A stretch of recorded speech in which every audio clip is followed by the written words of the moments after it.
ഭ്രമയുഗമല്ല, ഇത് മമ്മൂട്ടി യുഗം. രാഹുൽ സദാശിവൻ സംവിധാനം ചെയ്ത് മമ്മൂട്ടിക്കൊപ്പം അർജുൻ അശോകൻ, സിദ്ധാർത്ഥ് ഭരതൻ എന്നിവർ അണിനിരന്ന ഭ്രമയുഗത്തെ കുറിച്ചാണ് ഇന്ന്. ഇത് ഭ്രമയുഗ, കലിയുഗത്തിന്റെ ഒരു അപഭ്രംശം. ബ്ലാക്ക് ആൻഡ് വൈറ്റ് ആണെങ്കിൽ എന്താ, ഗംഭീര മേക്കിങ്ങിൽ വന്ന ഒരു കിടിലൻ തിയേറ്റർ എക്സ്പീരിയൻസ് ആണ് ഭ്രമയുഗം. ട്രെയിലർ കാണുന്നത് പോലെ വഴിതെറ്റി കൊടുമൺ പോറ്റിയുടെ ഇല്ലത്തെത്തിയ ഒരു പാണന്റെ കഥയാണ് ഭ്രമയുഗം എന്ന സിനിമ പറയുന്നത്.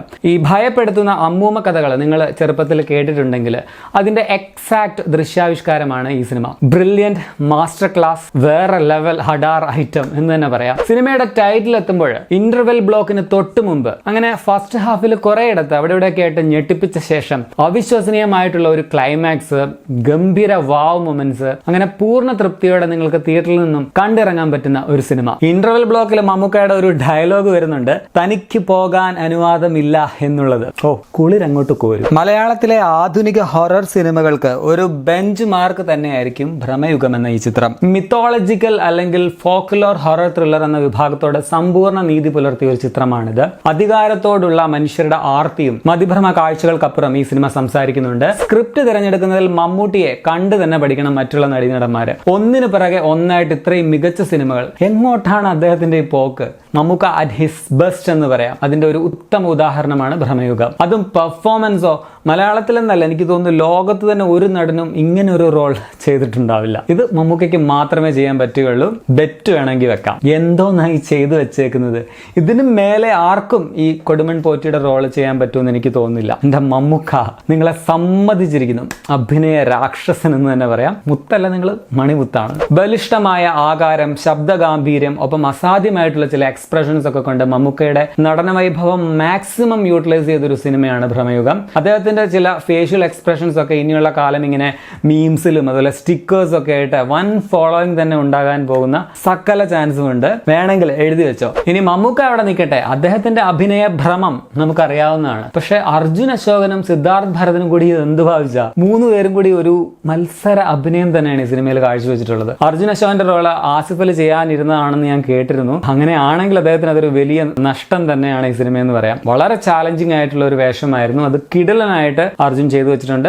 Hertz of Arjun. വേല എന്ന് പറഞ്ഞ സിനിമ, അതിലൂടെ ഒരു ഗംഭീര തിരിച്ചുവരവ് കണ്ടപ്പോഴേ സിദ്ധാർത്ഥ് ഭരതനിലെ ആ ഒരു തീപ്പൊരി ഞാൻ ശ്രദ്ധിച്ചിരുന്നു. ഭ്രമയുഗത്തിലെ വെപ്പുകാരനിൽ എത്തുമ്പോൾ സിദ്ധാർത്ഥ് എന്ന കഴിവുറ്റ നടന്റെ വേറെ ലെവൽ പെർഫോമൻസ് തന്നെ നിങ്ങൾക്ക് കാണാം. സത്യം പറയാലോ, ഈ മൂന്ന് പേർക്കും അവാർഡ് കൊടുക്കേണ്ട ഐറ്റമാണ് ഈ സിനിമയിൽ ഇവർ കാഴ്ചവെച്ചേക്കുന്നത്. അതിപ്പോ സ്റ്റേറ്റ് അവാർഡോ നാഷണൽ അവാർഡോ എന്താ വരാൻ പോകുന്നത് നമുക്ക് കണ്ടറിയാം. ഈ മൂന്ന് ക്യാരക്ടറെ പടത്തിൽ സത്യത്തിൽ പ്രധാനമായിട്ടുള്ളൂ. പിന്നെ അമാൻഡ ലിസ്, മണികണ്ഠൻ ആചാരി, ഇവരിങ്ങനെ ക്യാമിയോ റോളിൽ എന്ന് പറയാവുന്ന വേഷങ്ങൾ വരുന്നുണ്ടെന്ന് മാത്രം. സോ ഈ മൂന്ന് പേരെയും മാത്രം, അതുപോലെ ഒരു മനയും മാത്രം വെച്ച് മനുഷ്യനെ ഭീതിയുടെ മുൾമുനയിൽ നിർത്തിച്ചതിന് ഡയറക്ടർ രാഹുൽ സദാശിവൻ നിങ്ങളെ അഭിനന്ദിക്കാതെ വയ്യ. TD രാമകൃഷ്ണനാണ് സിനിമയുടെ സംഭാഷണങ്ങൾ എഴുതിയിട്ടുള്ളത്. ഇത്തരത്തിലൊരു സബ്ജക്റ്റിൽ, അതും 17ാം നൂറ്റാണ്ടിലൊക്കെ നടക്കുന്ന ഒരു കഥയിൽ അറിയാലോ, വളരെ നാടകവും അല്ലെങ്കിൽ ക്രിഞ്ച് ആകേണ്ടിയിരുന്ന ഡയലോഗുകൾ വരേണ്ടതാണ്. പക്ഷെ താങ്ക് ഗോഡ് അങ്ങനെയൊന്നും തോന്നിക്കാത്ത വിധമുള്ള കൂൾ ആൻഡ് ആപ്റ്റ് ആയിട്ടുള്ള ഡയലോഗ് പ്രസന്റേഷൻ, അത് ഈ സിനിമയുടെ കരുത്ത് തന്നെയാണ്. എങ്ങും ഒട്ടും ഒരു ഡ്രാമ അല്ലെങ്കിൽ ഒരു നാടക ലെവലൊന്നും ഫീൽ ചെയ്യുകയില്ല. പടം ടെക്നിക്കലിയും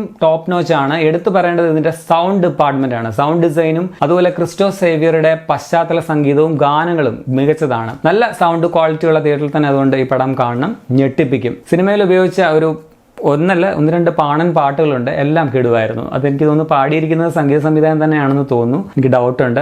എന്തായാലും ആലാപനവും സൂപ്പർ ആയിരുന്നു. ഇനി പ്രൊഡക്ഷൻ ഡിസൈൻ പറയുകയാണെങ്കിൽ ഒരു 60s സിനിമകളിലൊക്കെ കാണുന്നത് പോലെയുള്ള ഒരു ക്ലാസ് ആർട്ട് വർക്ക് സിനിമയിലുണ്ട്. പ്രത്യേകിച്ച് ആ ഇല്ലത്തിന്റെ ഉൾഭാഗമൊക്കെ. ജ്യോതിഷാണ് പടത്തിന്റെ ആർട്ട് ഡയറക്ടർ. നല്ല കഷ്ടപ്പെട്ട് പണിയെടുത്തിട്ടുണ്ടെന്നുള്ളത് കാണാനുണ്ട്. ഷഹനാസ് ജലാലിന്റെ ക്യാമറ വർക്കും പ്രത്യേക പരാമർശം അർഹിക്കുന്നുണ്ട്. ഒപ്പം ഇതിന്റെ CGI വർക്ക്, പ്രത്യേകിച്ചും പടത്തിൽ ഞാൻ പറയുന്നില്ല, അവസാനമൊക്കെ ഒരു സംഭവം ഉണ്ട്, അതൊക്കെ ചെയ്തു വെച്ചേക്കുന്ന ഒരു ഹോളിവുഡ് ലെവൽ തന്നെയാണ്. അതുപോലെ തന്നെ പടത്തിന്റെ എഡിറ്റിംഗും പ്രത്യേക പരാമർശം അർഹിക്കുന്നുണ്ട്. സത്യം പറയാലോ, ട്രെയിലർ കണ്ടാൽ നിങ്ങൾക്ക് ഇത്രയ്ക്കൊക്കെ പടത്തിലുണ്ടെന്ന് തോന്നില്ല. ട്രെയിലർ കാണിക്കാത്ത പടത്തിന്റെ ഹൈലൈറ്റ് ആയിട്ടുള്ള ഗംഭീര സാധനങ്ങൾ പടത്തിലുണ്ട്. ഇനി നെഗറ്റീവായിട്ട് പറയാൻ പോയാൽ പടം ബ്ലാക്ക് ആൻഡ് വൈറ്റ് ആണ് എന്നുള്ളത് മാത്രമേ എനിക്ക് നെഗറ്റീവായിട്ട് പറയാനുള്ളൂ. പക്ഷേ ഇത്രയും ഡാർക്ക് ആയിട്ടുള്ള ഒരു ക്ലാസ് സബ്ജക്റ്റിന് കറുപ്പും വെള്ളയും നിറഞ്ഞ പശ്ചാത്തലമാണ് ഏറ്റവും അനുയോജ്യം. ഒരു സിനിമ ഇങ്ങനെ ഫുൾ ബ്ലാക്ക് ആൻഡ് വൈറ്റിൽ ബിഗ് സ്ക്രീനിൽ കാണുക എന്നൊരു ആഗ്രഹ സഫലീകരണം കൂടിയായിരുന്നു ഭ്രമയുഗം എന്ന് പറയാം. പക്ഷേ ഇത് ബ്ലാക്ക് ആൻഡ് വൈറ്റിൽ എടുത്തത് നന്നായി. ഒരു പക്ഷേ കളർ ആയിരുന്നെങ്കിൽ ഇത്രയും ഇമ്പാക്റ്റ് കിട്ടില്ലായിരുന്നു എന്നതും സത്യം തന്നെയാണ്. ഈ ഷിൻഡ്ലേഴ്സ് ലിസ്റ്റ് ഒക്കെ പോലെ ഒരു ഓസ്കാർ ലെവൽ ഐറ്റം കൂടിയാണ് ഈ പടം എന്നതും black and white കാഴ്ചകളെ സാധൂകരിക്കുന്നുണ്ട്.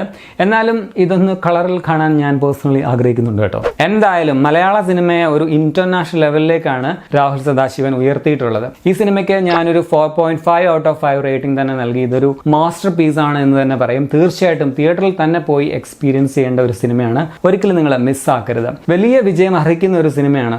Mythological thriller എന്ന പേരിൽ ഊള മസാല ഐറ്റത്തിലെ മേമ്പൊടിക്ക് അവസാനവും ആദ്യം ഒരു ചിരി മിത്ത് ചേർത്ത് വന്ന ചില തെലുങ്ക് കന്നഡ പടങ്ങളൊക്കെ ആഘോഷമാക്കിയിട്ടുണ്ട് നമ്മൾ. എനിക്ക് ഓവർ റേറ്റഡ് ആയിട്ട് തോന്നിയിട്ടുള്ള പല സിനിമകളുണ്ട് അത്തരത്തിലുള്ള മിത്തോളജിക്കൽ ഫിലിംസ്. പക്ഷെ ഇതാണ് റിയൽ മിത്തോളജിക്കൽ അല്ലെങ്കിൽ ഫോക്ലോർ, അതും അല്ലെങ്കിൽ ഗോത്തിക് ഹൊറർ ത്രില്ലർ എന്ന് പറയുന്ന ഒരു സിനിമ. നമ്മുടെ മലയാളത്തിൽ തന്നെ ഇത്തരത്തിലുള്ള ഒരു ജം വരുമ്പോൾ ചുമ്മാ ഫാൻ ഫൈറ്റിന്റെ പേരിൽ ഇതിനെ കൈയൊഴിയരുത്, കണ്ട് വിജയിപ്പിക്കണം. Highly recommended. കഴിഞ്ഞ വർഷം 200-ലധികം സിനിമകൾ ഇറങ്ങിയിട്ട് അതിൽ 10 12 അല്ലെങ്കിൽ വിരലിൽ എണ്ണാവുന്ന സിനിമകൾ മാത്രമേ കൊള്ളാമായിരുന്നുള്ളൂ. ഈ വർഷം തുടങ്ങി ഈ 2 മാസത്തിനുള്ളിൽ തന്നെ ഒന്നിന് പിറകെ ഒന്നായിട്ട് മികച്ച 4-5 സിനിമകളാണ് വന്നിട്ടുള്ളത്.